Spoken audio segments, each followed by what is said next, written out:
అనంతపురం జిల్లా గుంతకల్ నియోజకవర్గం గుత్తి మండల పరిధిలోని సేవాగఢ్లో సంత సేవాలాల్ 286వ జయంతి ఉత్సవాలు ఘనంగా నిర్వహించారు. ఈ కార్యక్రమానికి ముఖ్య అతిథులుగా రాష్ట్ర ఆరోగ్య శాఖ మంత్రి సత్యకుమార్ యాదవ్, గుంతకల్ నియోజకవర్గం ఎమ్మెల్యే గుమ్మనూరు జయరాం, తెలుగుదేశం పార్టీ జిల్లా అధ్యక్షుడు వెంకట శివుడు యాదవ్ హాజరయ్యారు. ఈ సందర్భంగా ఎమ్మెల్యే జయరాం ప్రసంగిస్తూ ఈ ఉత్సవాల కోసం కూటమి ప్రభుత్వం 50 లక్షల రూపాయలు కేటాయించడం చాలా సంతోషకరమన్నారు. గత వైఎస్ఆర్సీపీ ప్రభుత్వం ఈ ఉత్సవాల కోసం ఎటువంటి నిధులు కేటాయించకుండా గిరిజనులను అవమానపరిచిందని విమర్శించారు. సమాధానం లేదు, మౌనమే ఉంది.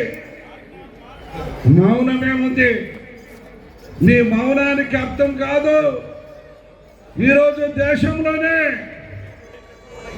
మన కులస్తులకి పెద్దపీట వేసి రిజర్వేషన్ కల్పించి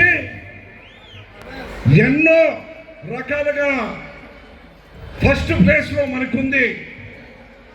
అలాంటప్పుడు దాన్ని ఎందుకు సద్వినియోగం చేసుకోలేదని మీ అందరినీ నేను ప్రశ్నిస్తున్నా.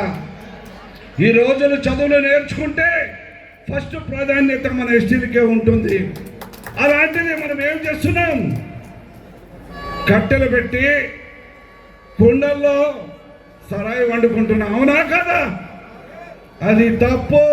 సేవలాలే తప్పు అన్నాడు కాబట్టి ఆయన ఏమి తప్పని గ్రహించాడో అది పక్కన పెట్టి మన కులస్తులందరూ కూడా మంచి మంచి చదువులు నేర్పించి భవిష్యత్తులో బావుతరానికి మన కులం పైన ఉండాలని చెప్పేసి ఈ సందర్భంగా మీ అందరికీ మనం చేసుకుంటున్నాం.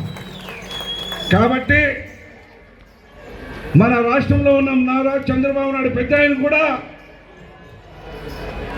బంజారా కులస్తులు బాగుండాలి, వాళ్ళు అన్ని విధాలుగా అభివృద్ధి చెందాలని ఎన్నో పథకాలు పెట్టి, అదేవిధంగా ఈరోజు జయంతి కోసం 50 లక్షల రూపాయలు కేటాయించి పండుగగా జరుపుకోవాలని చెప్పేసి ఈరోజు పెద్ద ఆయన చెప్పాడు. కాబట్టి ఆ పెద్ద ఆయన కూడా బంజారా కులస్తులందరూ కూడా కృతజ్ఞతలు, ధన్యవాదాలు. మీ తరఫున అందరికీ ధన్యవాదాలు పెద్ద ఆయనకి తెలుపుతున్నా.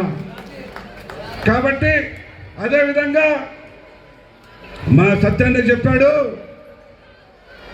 ఈ సేవకాడికి అభివృద్ధి బాటలో ఆయన వంతు కానీ నా వంతు కానీ కృషి చేస్తానని చెప్పి ఈ సందర్భంగా నేను మనవి చేస్తూ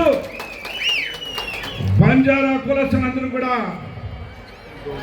ప్రతి సంవత్సరం ఇలాగే సుఖ సంతోషాలతో ఉండి ఈ సేవాలాల్ జయంతి బ్రహ్మాండంగా జరుపుకోవాలని బంజారా కులస్తులు కుటుంబ సభ్యులందరూ కూడా ఇక్కడికి వచ్చిన ప్రతి ఒక్కరికి పేరు పేరున్న హృదయపూర్వక ధన్యవాదాలు తెలుపుకుంటూ సెలవు తీసుకుంటున్నాను. Thank you sir.